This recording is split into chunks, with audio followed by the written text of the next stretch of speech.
Howdy, folks. Welcome back to Draft and Drive. My name is Josh. I'm here with my sister, Alexia. We are siblings who are NASCAR enthusiasts, and today we're going over the past 2 weekends. Rockingham for just O'Reilly, and then Bristol for O'Reilly and Cup. Alexia, start us off. What happened at Rockingham?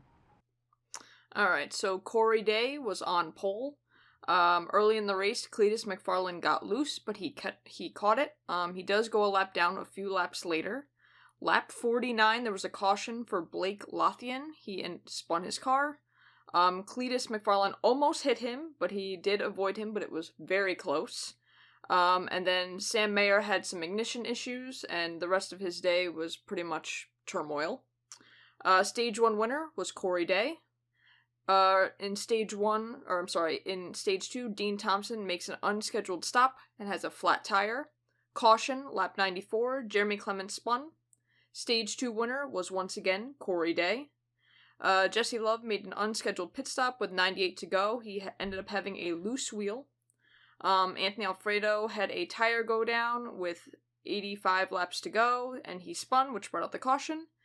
78 laps to go, Jeremy Clements spun and got into the wall. Another caution with 45 laps to go, Cletus McFarland spun. Tire went down for Austin Green with 35 laps to go, but there was no caution. 28 laps to go, Brent Cruz had a tire go down, once again, no caution. And then, for the first time ever, William Sawalich got his first ever O'Reilly Series victory. My race pick for that race was Sammy Smith. He ended up getting 12th place. Do you remember who your race pick was? My race pick was Austin Hill. He got 11th place. He's been kind of just meh, kind of pretty much since the 2 super speedways to start the year. Yeah. So obviously my good surprise was William Sawalich. I'm guessing yours was pretty much the same. And then Corey Day won both stages. Also another great race for him. My bad surprise was Sam Mayer, who just had, like I said, another awful race. I think after this weekend at Bristol, he's 14th in the standings. Not at all where you'd expect Sam Mayer to be in the standings. I can go right into Bristol unless you had anything else for Rockingham. I mean, I was just going to say also my bad surprise was Sam Mayer. That team he'd probably be like 10 spots higher in the point standings if his team could figure out how to get his car to last at the end of the race. Because obviously, the things just combust every single day. It has to be so frustrating. And it doesn't happen to Sheldon Creed, so I don't know. It's just something with that team. Maybe they're just trying stuff out. But I feel like this format nowadays is not really a thing where you want to try stuff out like super crazy because you still want to make the playoffs. But you can go to Bristol. Alright, so Bristol, let's jump right into O'Reilly. A bit of a surprise to start the race. There was no Adam Alexander in the booth, and Dylan Mulch was going to fill in as the lead commentator. I thought he did a good job. Just wanted to say that before the start of the race. After William Sawalich won last week's race at Rockingham, he followed it up with the pole at Bristol. Lap 2, Mason Maggio spun, which brought out the caution. Stage 1 winner was Kyle Larson. Before that though, lap 63, there was a caution for Austin Green, who had a flat tire. Lap 102, Logan Bearden and Garrett Smithley spun. Stage 2 winner, Kyle Larson. He won the first 2 stages. Could he finish it out? No such luck. Under stage 2 caution, Logan Bearden does a driver change with Brad Perez. I don't know if you remember, but Brad Perez also did another driver change earlier in the year. Logan Bearden had some back issues, so Brad Perez jumped in. Caution on lap 195. This was probably the big moment of the race. Mason Maggio blew an engine, and he brought it to behind the wall, and there was a massive fire. Other teams were helping pull him out of the car. He was okay. Caution, lap 270, Gray Galding spun. Caution, lap 283, Anthony Alfredo spun. And then Connor Zilic won at Bristol, beating Kyle Larson on a late race restart. Connor Zilic elected to stay out. Kyle Larson went into the pits and took some tires and ended up losing the race. Connor Zilic, nice victory for him after a terrible start to the year he's had in Cup. My good surprise, though, was Brent Cruz. He ended up getting 3rd place in the race. Another good finish for Brent Cruz. I told you earlier on this year, I expected him to make the playoffs, even though he was going to miss the couple of the races in the beginning of the season, and he is following it up now that he's full-time. He's following it up with some really strong finishes. And then I also wanted to shout out Parker Retzlaff, another strong finish. He ended up getting 9th this week at Bristol. Yeah, another great run for that team, Viking Mm-hmm. Motorsports. My bad surprise, it was just an absolutely horrible race. This wasn't necessarily a surprise, but just a horrible race for Mason Maggio. He ended up bringing out the first caution, and then his car just blew up. It was a fireball later on in the race. And then another horrible race for Austin Hill. Kind of like what you said earlier in the race, that he's just great at these super speedways and drafting tracks, and then he's just been kind of nowhere to be found. I feel like a lot of these races this season where you'd expect him to be strong. Yeah, I feel like RCR as a whole is just a little off because after Jesse Love's win, he's kind of been middle of the pack too. So it's been I feel like it's a RCR as a whole. I mean you can talk about the Cup Series, but even just the Xfinity Series where they're usually a powerhouse, they've been a little off. And I would say my good surprise was Jeremy Clements, another good run for that team. Top 20. I think it was like they finished like 15th. Very good run for them after a great run a couple weeks ago for them. So My race pick, I had Justin Allgaier, and he got 4th place. Another strong run for Justin Allgaier. my race pick was Semi Smith. I think he finished like 13th. Just meh day. Just I expected higher after he was good here last year. And then my race pick for Kansas. You get to go first. I do. I'm gonna go with Jesse Love, even though you just said RCR's in the slump. Yeah. Hell yeah. Hell yeah. My race pick, well, even though I just dogged on House Factory team, I'm going with Sheldon Creed. I think he's been strong here past couple years. I expect him to get it done. His car is not, randomly exploding like Sam Mayer's is. So I think he'll have a good day and potentially could follow up with his second win in his career and in the season. Ready to move the Cup if you're ready. I'm ready to move the Cup. Alrighty, starting with Cup at Bristol. Ryan Blaney starts on the pole and winds up leading early, but Kyle Larson takes the lead on lap 44. Ricky Stenhouse Jr. punts Brad Keselowski, who spins, brings out a caution. Josh Berry and Chase Elliott, both of them stay out under caution, and they restart on the front row. Larson, on the restart, goes 3 wide on the outside to take the lead, and he winds up winning stage number 1. During that pit cycle, Christopher Bell gets a speeding penalty, and on the restart gets loose, smacks the wall, spins, and as a caution, he'll be relegated to the back of the field the entire day. He's now out of it. Later on, Shane Van Gisbergen loses it on the bottom of the racetrack. John Nemechek drives up the track for pretty much no reason, it seems, and walls Alex Bowman. And Bowman winds up being done for the day. And Kyle Larson winds up winning stage 2. Later on, Riley Herbst spins Kyle Busch, and Eric Jones spins into him, and Jones is very upset in his in-car camera at himself for getting involved. Ryan Blaney winds up taking the lead on lap 339 after moving Kyle Larson. Connor Zilch smacks the wall and spins, bringing out a caution. With about 20 laps to go, Chase Elliott spins on his own and brings out a caution. Most of the JGR cars stay out, including Ty Gibbs, who starts first. Blaney and Kyle Larson pit, with Larson taking 2 tires, Blaney takes 4. A pretty good 3-way battle for the lead, with Gibbs, Blaney, and Larson, after Gibbs holding onto the lead before Riley Herbst spins after contact from Kyle Busch, possible retaliation from earlier, with 3 laps to go. Meaning we've got overtime.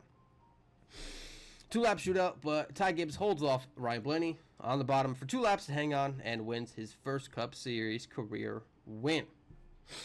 My race pick was Denny Hamlin, who finished 9th place. He had a quiet day, was just kind of average all day. I expected higher after he's been so good here, especially he's more so good, I think, when there's the high wear compound. When it's the okay wear compound, he's So I kind of took a gamble, assuming it was going to be high wear, just because I assumed that's what they're going to try to go for. But for my race pick, I actually should have, my second option, if you picked Denny Hamlin, was going to be Ty Gibbs, and I wish I picked him. But we can go into your race pick and your good and bad surprise if you are ready. So my race pick, I had Kyle Larson. He ended up getting 3rd place. And then for my 36 for 36, I ended up going with Ricky Stenhouse. I changed it at the last minute, and Josh was furious. but he ended up getting 17th. But that's because I wanted to, a little foreshadowing, but I wanted to save who I originally picked for this coming week for Kansas. So originally I had Chris Buescher, and a little foreshadowing, a little preview, I'm instead using him at Kansas, and he'll also be my race pick, so I'm doubling up. Chris Buescher for race win at Kansas, Chris Buescher for 36 for 36 at Kansas, doubling up, all in on Chris Buescher. Good surprise. I mean, how could you still not go with Ty Gibbs? I mean, he obviously got his first win, continuing his strong season. And then bad surprise, well, kind of a bad surprise. Alex Bowman, not necessarily a bad surprise, but just another last place finish. He obviously hasn't gotten points for a couple of weeks, and now he's going to leave here with very minimal points. I think he did get last, which would be 1 point. So, another horrible week for Alex Bowman. I think they said on either the broadcast or one of the other podcasts that he has to make up at least 8 points per race on 16th place. Well, add those points up a little bit more because he just got last. So, yeah, another horrible race for Alex Bowman. I mean, at some point, obviously, you'll think he'll turn it around. And this wasn't necessarily his fault, but this is generally one of his better tracks, being Bristol, and I thought he'd be a little bit stronger. Who is your good surprise and bad surprise? My good surprise wound up being Todd Gilliland was running 30th to end stage number 1. Started in 35th, I think, and he finished in 6th place after, fighting to stay in the lead lap. End of stage 1. Great day for him, and pretty good solid day for front row. I think. Let's see, they as a whole were running top 15 most of the day. He had no Grigson. My bad surprise. I mean, obviously you have to talk about William Byron. I mean, What a stinker! Very reminiscent of Joey Logano at Darlington, who finished. William Byron finished 30th, which is the highest I saw him all day, because he was 33rd, I think, most of the day. And obviously, Christopher Bell, you had a very high hopes with him coming in here, especially if it was the high tire wear. It wound up not being that, and obviously he wound up smacking the wall. And he couldn't keep it off the wall, actually, because they kept showing replays of him getting the wall at different times. So, and also, I would say I also had a sleeper bad surprise, which was Ross Chastain, who started inside the top 10 and just kept slowly drifting back. It was not a great day for Trackhouse as a whole. They had a pretty horrid day. Both the other two, Gisbergen and Zillich, were involved in accidents. A day to forget for Trackhouse. And, I might as well just talk about my race pick, because you've already talked about yours. I've got Christopher Bell, even though he had a horrendous day at Bristol. He was strong in both Kansas races last year. I think he breaks through. And I don't know. Toyota's strong right now. JGR's strong right now. I see them doing well. I printed out the standings so I could just go over them real quick. I'm just going to go over 1 through 16. I'm going to fly through them. Ready? Tyler Reddick, Ryan Blaney, Denny Hamlin, Ty Gibbs, Chase Elliott, Kyle Larson, William Byron, Bubba Wallace, Christopher Bell, Chris Buescher, Brad Keselowski, Joey Logano, Carson Hocevar, Ryan Preece, Daniel Suarez, Shane Van Gisbergen. So that's the top 16 right now. And so some of those people, though, I would not have guessed before the season that they would be in there. But then there's also people that are not in the top 16 right now that are shocking.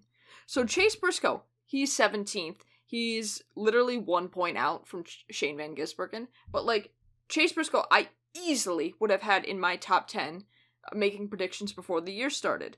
Austin Cindric right now is 18th. I kind of think he'll hover right around that spot. Ross Chastain, another person, 21st right now in the point standings. He is, well, this sheet sucks because it doesn't tell me how much he's behind, but he's 20-something points behind 16th place right now.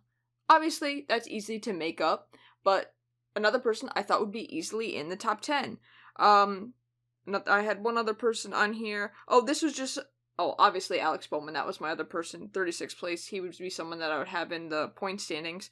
But someone that I also thought would be a little bit better, Connor Zilch has had a horrible year. He's 33rd place right now.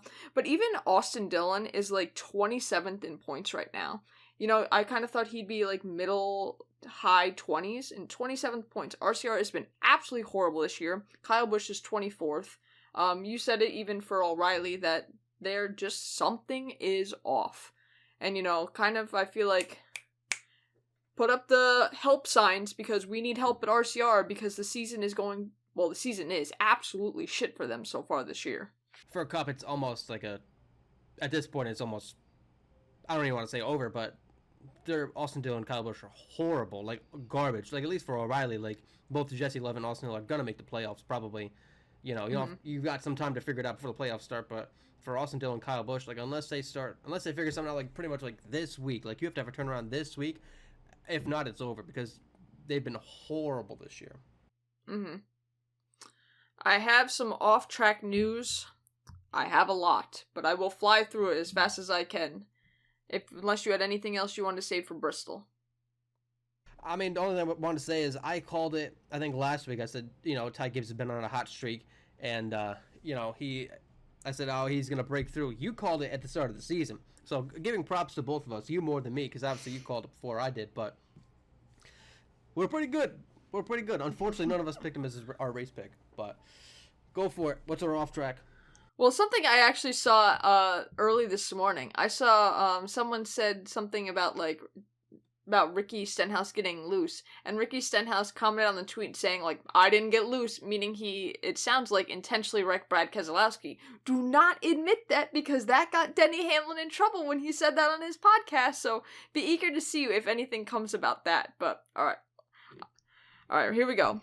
Off track news. So some of this stuff is a little bit ago since we didn't do a podcast last week. Daniel Dye got reinstated by NASCAR, but Daniel Dye elected to resign from Kaulig Racing, and Corey LaJoie is going to drive the rest of the season for Kaulig Racing in Daniel Dye's truck.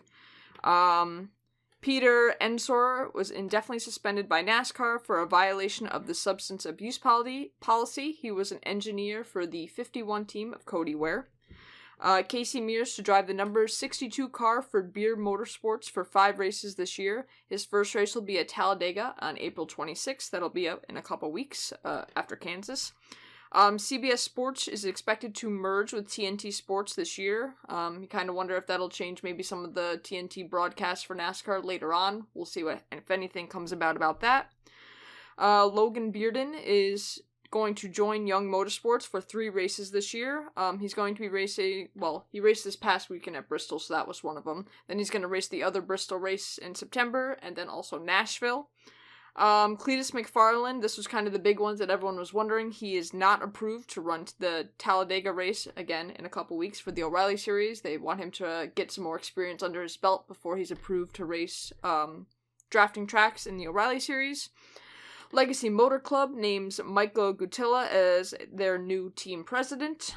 Again with Talladega stage lengths are going to be altered to try to prevent pitting during the last 2 stages. So first stage will be 98 laps, and then stage 2 and the final stage will be 45 laps apiece. Parker Kligerman is going to race the number 25 truck during the Texas weekend, so he's kind of their free agent driver for Kaulig Racing. And then Austin Dillon is going to run the O'Reilly Series race on May 2nd for Texas as well. This was something I saw. Nick Sanchez and AM Racing are once again not listed on the entry list for Kansas this weekend, which will mark their 3rd race in a row they would not be racing in the O'Reilly Series. Not really sure what's going on with AM Racing. That's a Ford car, and there's not many Fords right now racing in the O'Reilly Series. I think there might actually only be one other one, so that raises some alarms. And then this happened late last night. Gotta get my screenshot. Bob Pockrass put out a tweet last night that says, Joe Gibbs Racing filed declaration from competition director Wally Brown alleging Chris Gabehart, being at Bristol, was wearing radios and looking at data that he may be engaging in the kind of activities I would expect from someone performing competition director related duties. So the drama continues. Chris Gabehart and Spire versus JGR. That was late last night that came out. But yeah, that was what I had for off-track news. I know I went fast, but got to leave for work in about 7 minutes. Alright, let me blow through my stuff and then we can wrap it up here. Alright, let's see. Alright, our first NASCAR news is actually, I should say our second now, but it's not even from Joe Gibbs Racing and Gabehart. It's Legacy Motor Club versus TJ Poocher. Poocher is apparently responsible for getting Dollar Tree to sign with Legacy, and he says that he's owed 7.5% commission on the deal. Legacy sued him to begin with when he worked out the initial deal with Rick Ware Racing to get their 2 charters before that fell through. After it fell through, Poocher tried to buy them himself. So I guess that's probably why they're suing him. Back to JGR and Gapehart. Gapehart consents to JGR. Subpoena? Subpoena? I don't know how to say that word. Anyway, he's agrees to get his have his cell phone provider contacted to attempt to get his deleted text messages back with Spire owner Jeff Dickerson back, but does not want Joe Gibbs Racing to attempt to get messages from Trackhouse, Haas Factory, or Rick Ware Racing. And Joe Gibbs Racing proposes the court date for their trial being November 16th, and they anticipate needing 5 days.